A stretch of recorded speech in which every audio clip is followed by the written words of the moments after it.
Yes, guys, welcome back to the channel, back with another match reaction, and it's finished down at the Emirates. Arsenal 2, Olympiacos 0. 6 points in 6, 2 clean sheets in 2 games, and it's been a solid start, hasn't it? Could we have been a bit more ruthless against both Bilbao and Olympiacos? Yeah, I'd agree with that, but you've got to be what's in front of you at the end of the day, and the unpredictability of the Champions League nowadays. I mean, we saw Manchester City tonight.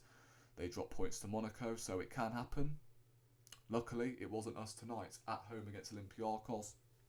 I expected us to win, but yeah, considering how the game played out, yeah, I would have expected us to at least bury these lot 3 or 4-0, because the chances we missed, for me, was the frustration. Obviously, Gyökeres missed a chance in the first half. Trossard could have had a hat-trick. I mean, if that was Trossard off the bench, you can bet my bottom dollar he bags a hat-trick tonight, bro. Or at least one of the chances he missed. But, you know, it's Trossard. It's Trossard when he starts games, isn't it? He is a bench option. He didn't do terrible tonight, but again, he should have scored. And it could have come costly. And then ØDEGAARD missed an opportunity as well in the second half, which I can't figure out how on earth that didn't go in, to be honest. It was magnificent reflexes from the goalkeeper and brilliant defending. Speaking of ØDEGAARD, these last 2 games, I've been fairly impressed with what I've seen from him.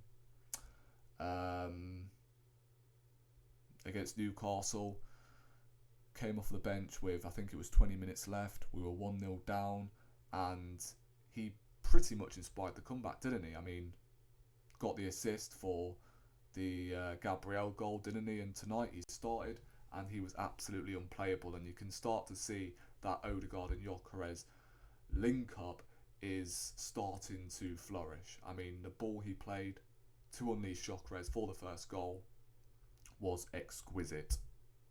And Gyökeres is getting better as well. I thought his hold-up play was excellent. The fact he can drag defenders out and he allows more space for the likes of Martinelli and Trossard, who don't really utilise that sort of space as a Saka or an Eze do, for instance. But, you know, tonight, despite him not scoring, he was really good.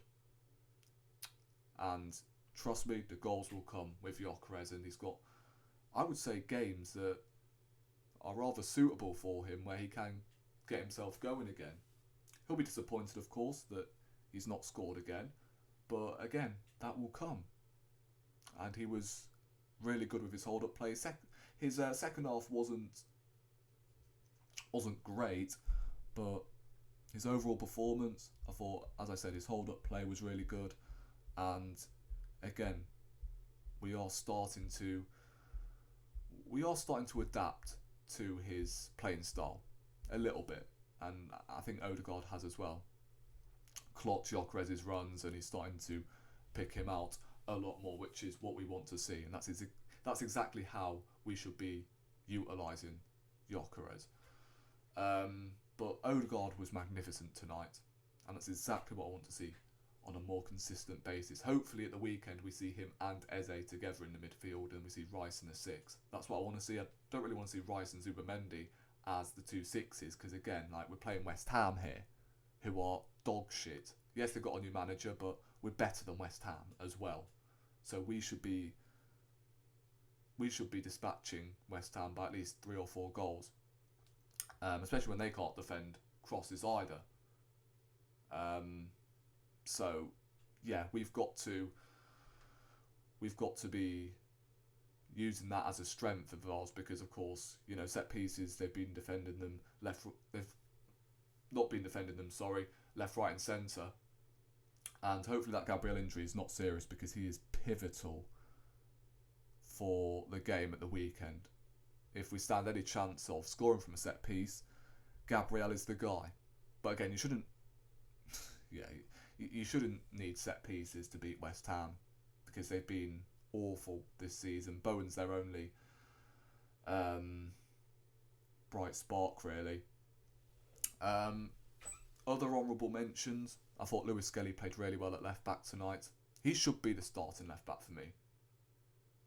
I don't care what anyone says. He is, for me, the starting left back ahead of Calafiori, and he is a better left back than Calafiori. I'm sorry. He just is.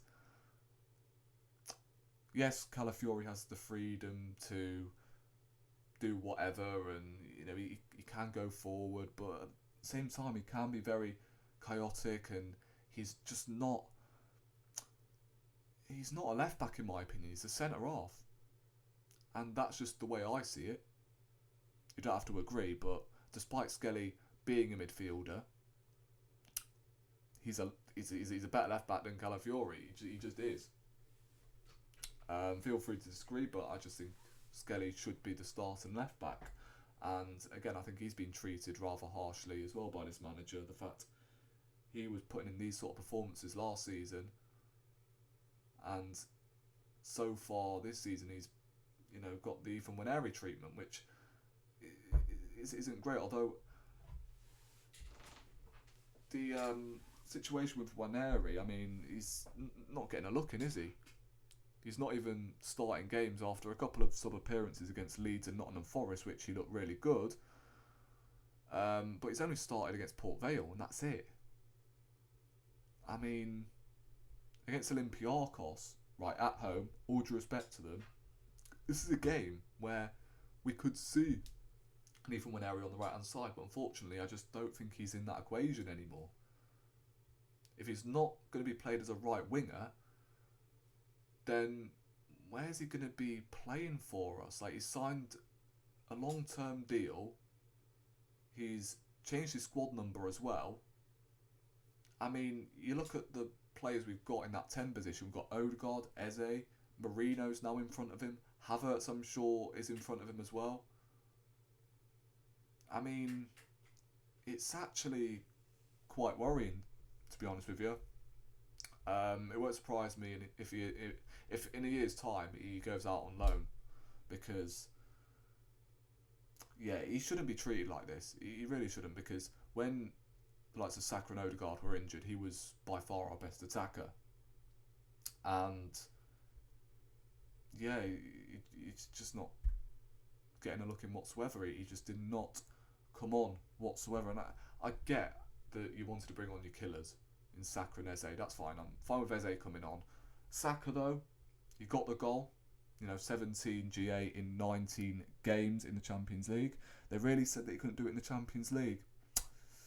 That's where it's at, hasn't it? But yeah, with Saka, I mean, yes, I know he's a killer, and he technically killed off the game, didn't he, in the last stages? But I mean, if we brought on Waneri, I wouldn't have seen much of a difference between him and Saka. I really wouldn't. So I think he should have come on into the Saka tonight, so Saka has the full night to rest, and he's ready for West Ham at the weekend. But that's just me. Raya tonight. I don't think this fan base necessarily gives him the flowers that he deserves. We need to give him more clout. He needs more hype, because he's been the best goalkeeper in the Premier League this season. Back-to-back Golden Glove winner. This season started it so well. I mean, the goals he conceded haven't been his fault, and he's made some big saves. I mean, the one in the first half was absolutely outstanding. And I'm telling you, if Ramsdale put that performance in, we wouldn't hear the end of it. But because these fans go to games with Ramsdale's dad, innit? Like, we don't hype Raya that much, because he replaced Ramsdale, a fan favourite. So, come on. We need to give Raya more hype, because he is the best goalkeeper in the Premier League this season. Right now. I can't think of many better. And it's safe to say that was one of Mikel Arteta's best decisions, upgrading on Ramsdale and bringing in Raya for only 30 million as well. Like, people are forgetting that. 30 million for Raya. And he's not the youngest goalkeeper, by the way. He's like 29, 30. Which, again, is young for a goalkeeper, don't get me wrong, because they last until like they're 36, 37. But, yeah, Raya was absolutely superb, and he earned his wages tonight, 100%, and he's been a great signing for Arsenal. He really has. And it baffles me that he's not Spain's number one, by the way. Like, come on, what's that all about?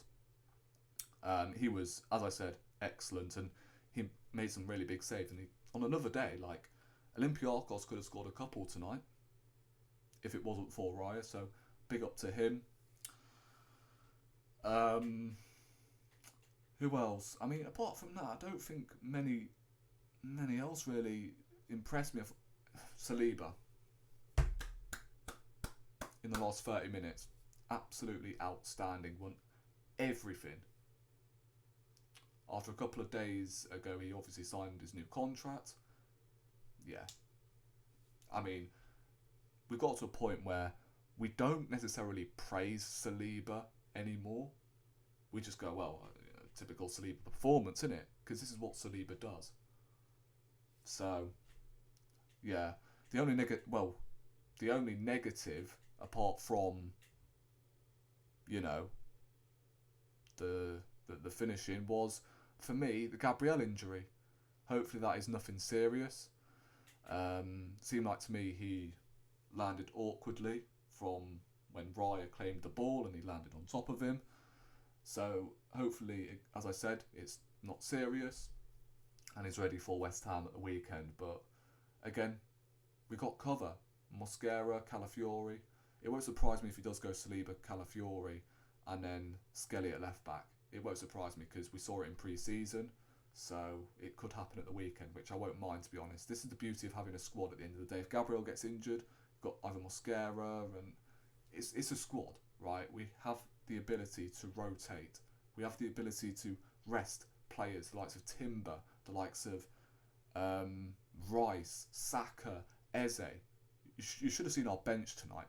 Bloody hell, it was strong. So, yeah, guys, there we go. 3 points. We move to West Ham at the weekend before the fucking international break, which I'm looking forward to.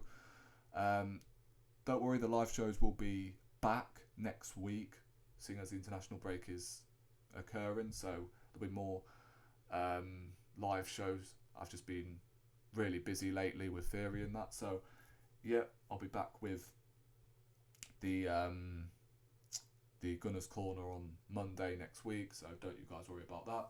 Subscribe to the channel if you haven't already on my road to 2K, and I'll catch you in the next one. Peace.